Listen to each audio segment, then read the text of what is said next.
Bonjour et bienvenue à ce rendez-vous hebdomadaire pour les membres de l'AQDR.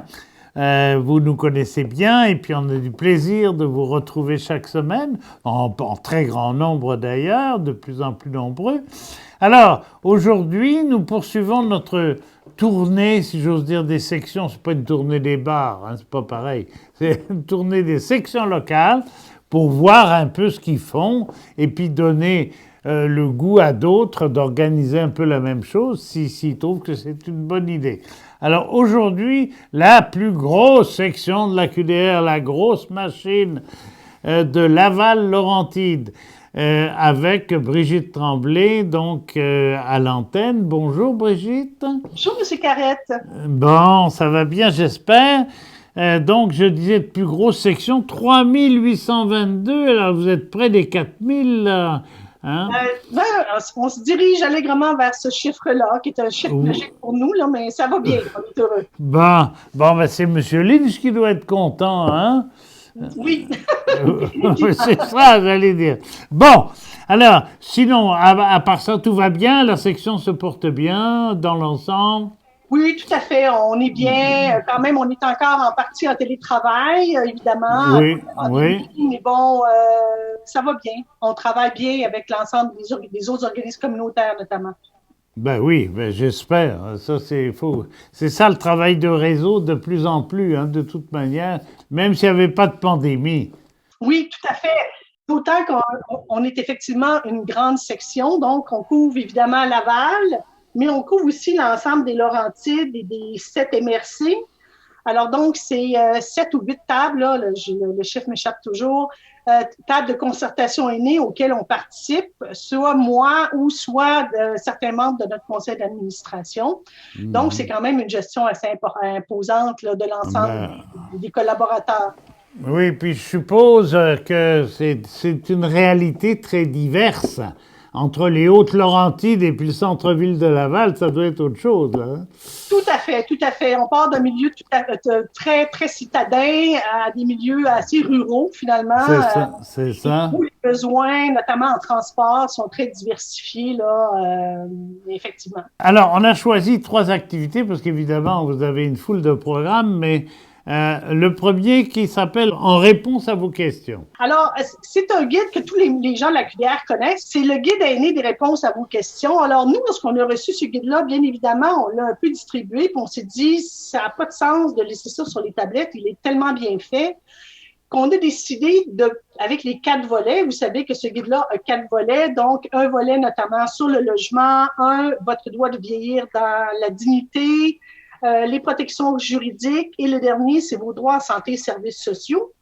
Alors, on a décidé de faire 4 présentations qui sont offertes, donc, à ce moment-là, à les ORPA, lors de conférences, de salons d'aînés, par exemple. Il y en a tout, ben là, il n'y en a pas eu à cause de la pandémie, mais normalement, il y en a quand même quelques-uns. À des organismes, dans le cadre de différentes activités. Alors, donc, on peut donner ces conférences-là et ces ateliers.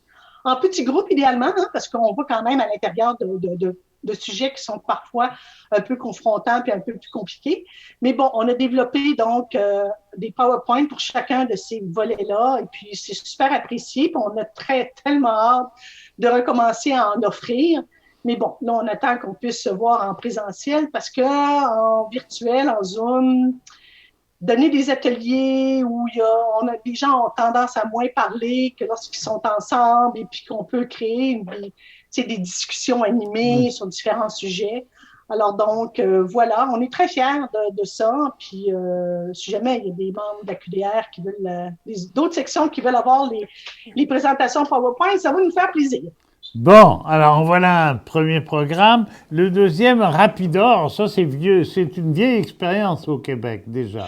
Oui, c'est ça, ça origine. Et puis là, l'année m'échappe, mais ça a été un programme à l'origine de la Sûreté du Québec, je pense dans le coin de Sherbrooke, qui a été adapté au fil des ans. Nous, depuis 2014, on l'a mis sur pied, notamment dans l'ensemble des Basses-Laurentides. Alors, ça a commencé avec Blainville, ensuite Sainte-Thérèse, là, ça s'est propagé un peu jusqu'à Mirabel et Deux-Montagnes. C'est un programme de prévention. en fait, pour les aînés de 65 ans et plus. On essaie avec ce programme-là d'aller voir et trouver des personnes qui ne sont pas nécessairement connues par le réseau en leur offrant des visites. Alors, ces visites-là, qu'est-ce qu'elles sont? Alors, il y a un policier, un pompier et un bénévole qui a été formé par le Centre d'action bénévole local qui vont rencontrer ces personnes-là à l'heure qu'ils veulent, etc. Qu'est-ce qu'ils font? Le tour de la résidence pour voir est-ce que c'est sécuritaire, par exemple. Est-ce que les verrous sont bien, les portes, les fenêtres, etc. Le pompier, de son côté, va regarder est-ce qu'il y a des risques d'incendie, est-ce que le détecteur de fumée est fonctionnel, etc. Et pendant ce temps-là, le bénévole, lui, pose certaines questions à la personne pour s'assurer que est-ce que ça va bien, bon, est-ce qu'il est bien entouré, est-ce qu'il y aurait besoin, par exemple, de services, par exemple, pas trop lente, si c'est une personne seule, peut-être qu'il y aurait besoin d'aller notamment voir d'autres gens, socialiser, les sortir de chez eux. Alors, voilà, on le met sur pied aussi à Laval, donc ça s'en vient. À Laval, le programme s'appelle PA, Prévention, Autonomie, Sécurité, ce qui dit grosso modo ce que ça veut dire. Hein? On fait la prévention, on veut que les personnes soient autonomes chez eux le plus longtemps possible. Ne le veut-on pas tous? Et qu'évidemment, les personnes soient dans des milieux sécuritaires pour eux. Là. Voilà. Okay. Est-ce que, on va pouvoir poser quelques questions complémentaires. Est-ce que, je suppose qu'à Laval, il y a énormément d'institutions d'hébergement. Est-ce que vous surveillez de ce côté-là aussi? Parce que... Oui. Oui. Alors, oui, si les personnes, par exemple, resteraient dans une RPA, oui, tout à fait, oui. Parce que c'est pas parce que tu es dans une RPA que tu peux pas être une personne isolée, seule, qui a des besoins qui sont pas comblés, tout à fait.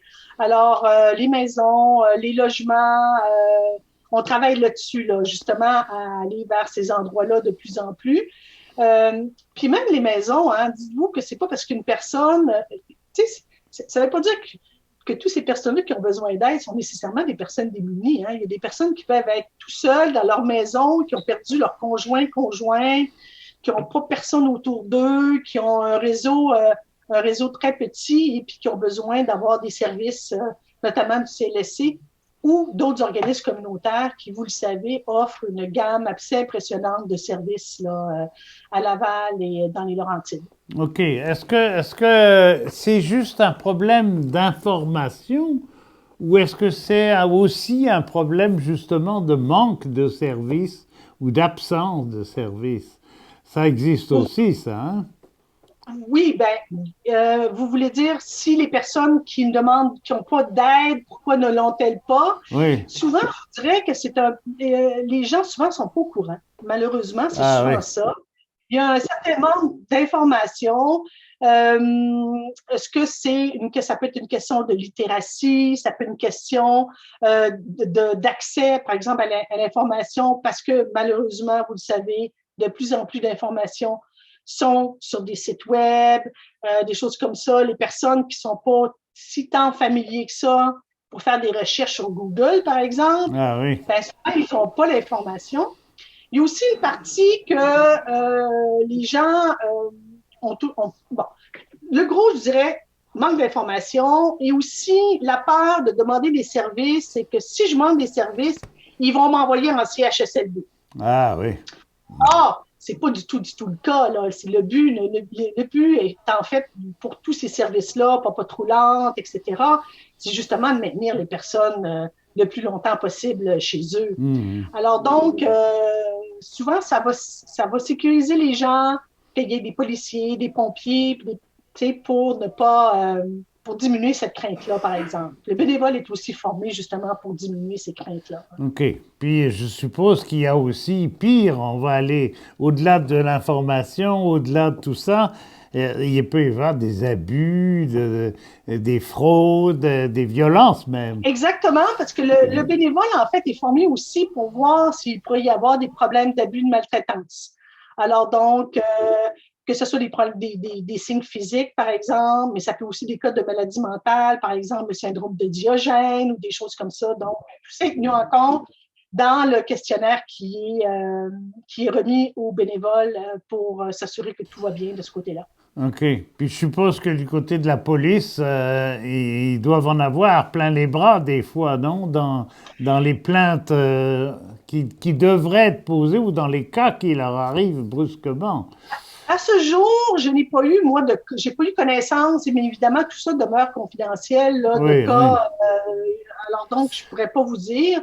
Euh, mais c'est sûr que la pandémie et les cas d'abus, de maltraitance, de fraude, ça a été, c'est un moment particulièrement, j'allais dire, adéquat pour les fraudeurs et puis les maltraiteurs, parce que Ben évidemment, oui, les gens souvent sont isolés, confinés à la c'est maison, ça, c'est ça. on voit personne, donc évidemment, ça peut causer des problèmes assez particuliers. Et puis le stress aussi, hein, donc il y a des problèmes d'abus, de maltraitance qui peuvent être créés tout simplement parce que les gens sont trop longtemps ensemble. Alors, Oui, voilà. oui. Voilà. Qu'est-ce qui marche pas à Laval? Je parle de Ah, la... mon Dieu Seigneur, mais qu'est-ce qui marche pas? Je sais pas. Je pense que je dirais peut-être qu'on aimerait davantage de gens qui participent, mais je pense que c'est un peu le cas un peu partout. Oui, oui, oui. Mobiliser les aînés, c'est pas qu'à Laval, c'est un peu partout. Mobiliser les aînés sur leurs droits, c'est pas qu'une mince affaire.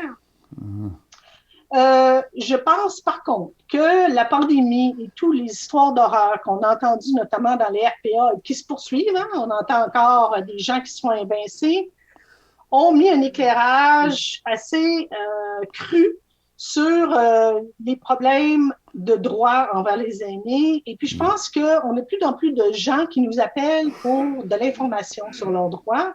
Et puis ça, je pense que c'est un bon signe, un bon réflexe que les gens commencent à avoir, Oui, oui. de nous appeler et de nous demander est-ce que vous êtes capable de m'aider dans telle situation? Évidemment, dans la mesure du possible, on le fait.